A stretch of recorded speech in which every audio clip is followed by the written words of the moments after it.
बलूच का बच्चा बच्चा देख रहा भारत की ओर, एक बार मोदी पुकारे बलूच का नाम।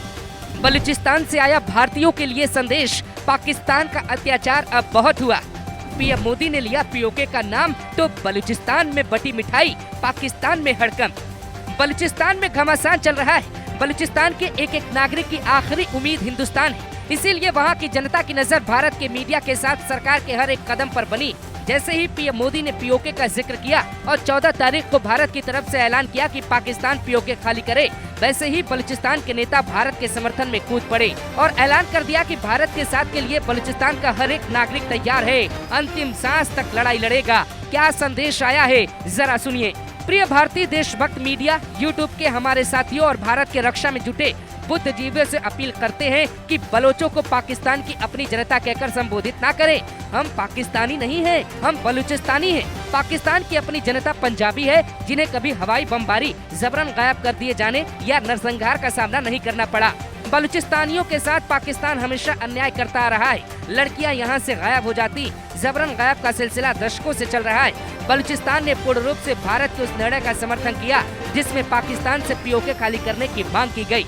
अंतर्राष्ट्रीय समुदाय को चाहिए कि वो पाकिस्तान पे तुरंत दबाव बनाए कि वो पीओके को खाली करे, ताकि उसे एक बार फिर ढाका में अपने 93,000 सैनिकों के आत्मसमर्पण जैसी शर्मिंदगी का सामना न करना पड़े। भारत में पाकिस्तान की सेना को हराने की पूरी क्षमता है।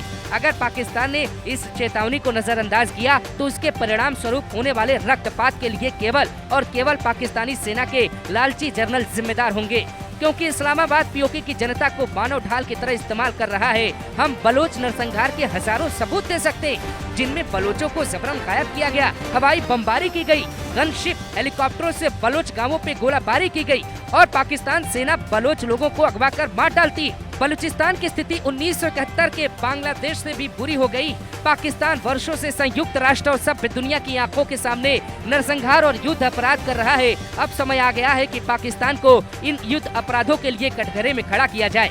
दूसरी बात ये कि बलूचिस्तान पाकिस्तान का हिस्सा नहीं है। कृपया पाकिस्तानी जर्नलों के एक तरफा नैरेटिव को सच न माने। वो आज तक एक भी ऐसा कानूनी दस्तावेज या कागज नहीं दिखा पाए जिसमें 27 मार्च 1948 को बलूचिस्तान के पाकिस्तान में विलय को दर्शाने के लिए बलोच नेताओं के हस्ताक्षर हों या किसी अंतर्राष्ट्रीय या तीसरे देश की मौजूदगी दर्ज हो। बलूचिस्तान का संयुक्त राष्ट्र में कोई प्रतिनिधित्व नहीं है, इसीलिए हम अपने मित्र देशों, खास तौर से भारत और अफगानिस्तान से अपील करते हैं कि वो अंतर्राष्ट्रीय मंचों पे बलूचिस्तान का मामला उठाएं। हम जब संयुक्त राष्ट्र की सदस्यता और स्वतंत्रता प्राप्त करेंगे तब भारत और अफगानिस्तान के साथ दीर्घकालिक और मैत्रीपूर्ण संबंध बनाएंगे, ताकि आर्थिक और राजनीतिक सहयोग को आगे बढ़ाया जा सके, वैश्विक आर्थिक मंदी को रोका जा सके, जलवायु परिवर्तन से निपटा जा सके और गरीबी उन्मूलन की दिशा में ठोस कदम उठाए जा सके। मीर यार बलोच बलूचिस्तान के नेता हैं। उन्होंने ये तमाम बातें अपने सोशल मीडिया पर लिखी, जो साफ इशारा करता है कि पाकिस्तान अपनी बर्बादी पे खड़ा है। बलूचिस्तान खुल के भारत के साथ है।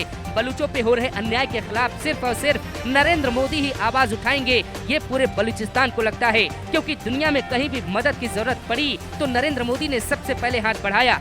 बेशक तुर्की जैसे देश जो बाद में बदल जाए और दुश्मन देश के साथ खड़े हो जाए।